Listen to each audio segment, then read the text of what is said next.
Bigyan mo ko ng pagkakataon. Gusto kong magbago.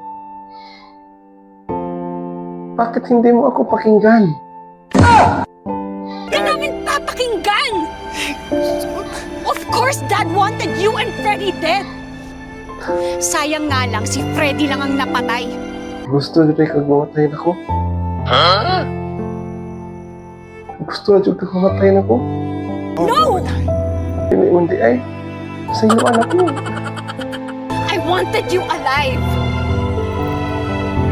So I could kill you myself.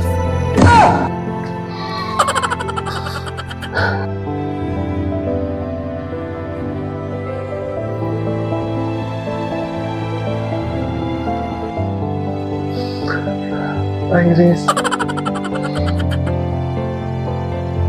nandito ako.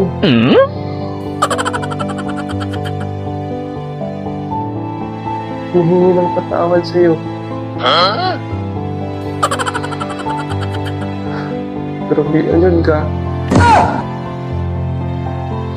Sige. At yan lang ako. Pabutan na.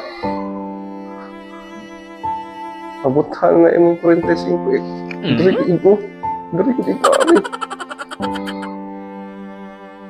Medyo ka lang alangaw. Dapat ito ang gano'n mag-alig. Parang mahumana na yung tanan.